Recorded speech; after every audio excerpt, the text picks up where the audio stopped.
News port Marathi, आवाज जनतेचा। मी सत्यवान नागनाथ सुरवशे, राहणार मोठा, तालुका तुळजापूर, जिल्हा उस्मानाबाद।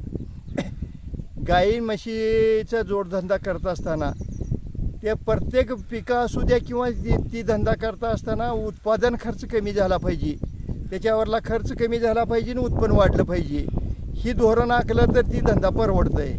माझ्या मते अलीकडच्या काळात काय झालंय, त्याला सुग्रास येते कंपन्याचं, ती शेंगाची पेंड आणि सरकी पेंड ही देऊन ही मुलकाचं महाग झाल्यामुळं त्या दुधातला अर्धा पैसा त्याचा चालला आहे ना अर्धा वैरणीला चालला आहे, त्याच्यामुळं शेतकऱ्याला परवडायला तयार नाही। तर माझं म्हणणं काय, त्याच्यापेक्षा तुम्ही खुराक कमी करा। त्या खुराकीत काय, पहिल्याचा काळ वेगळा होता, आता त्या सुग्रासमध्ये काय काय घालून देऊलाले हे शेतकऱ्याला पत्ता नाही।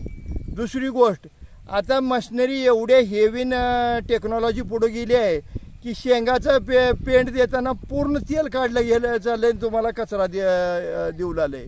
आणि सरकी पेंडीचं बी तसंच आहे, त्याच्यामुळं तुमच्या त्या पेंडीत तेल नाही आणि सुग्रासमध्ये काय काय तुम्हाला माहिती नाही।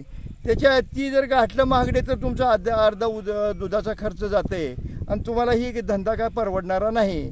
तर माझं मत साधं आहे, तुम्ही गव्हाचा भुसा, त्याला बंबई भुसा म्हणते ती गव्हाचा भुसा तुम्हाला 1-1 किलो जरी दिलो तर तुमचं 150 ते 200 खर्च होण्यापेक्षा तुम्हाला 25-50 रुपयेमध्ये फक्त एक काम करायचं, त्याला ती देताना तुम्हाला डायरेक्ट टोपल्यात खाऊ घालायचं नाही।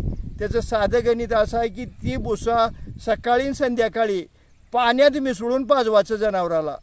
त्याचं कारण काय की ती भुसा मिसळल्यामुळं ती जनावर 1 घागरीच्या ऐवजी 2 घागरी पाणी पितंय। मग पाणी जास्त पेल्यावर तुमच्या खोराकी कुठल्याच द्यायची गरज नाही। एक तर जनावर खोराकी देऊन जी दूध देणार आहे तेवढं दूध बी निघतंय आणि जनावरची प्रकृती बी चांगली राहते आहे। ह्याचं कारण सांगतो तुम्हाला साधं गणित। मग पाणी पोटात गेल्यावर काय होतंय, तर ह्याचं काय होतंय, आता तुम्ही चेक करा सगळ्या ह्याच्यात की माणसं डॉक्टरकडे गेल्यावर डॉक्टर का सांगते भरपूर पाणी प्या, मग त्या पाण्याचा काय तर फायदा असल्याशिवाय सांगते ना। मग आपण मुक्या जनावराला पाणी जास्त पे म्हणल्यावर कसं पेणार आहे, आपल्याला माहीत आहे डॉक्टरनं पे म्हणलंय म्हणून आपण पेताव जास्त, पण जनावर कसं पेणार आहे। तर जनावराला जादा पाणी पाजवायला गव्हाचा भुसा मिसळणे पाण्यात आणि जादा पाणी पाजविणे।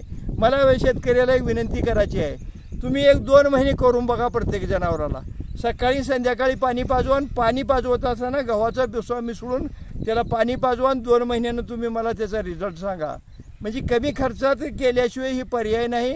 ही एक तर दुधाची रेट कमी आहे आणि त्यातून खुराकीचा एवढा जर खर्च झाला तर हे शेतकऱ्याच्या पदरात रुपया बी राहत नाही। तर साधं गणित आहे, त्याला जादा पाणी पाजविणे एकमेव पर्याय, आणि ती पाजवून तुम्ही 2 महिने बघा आणि मग ठरवा तुमच्या मळ्यात।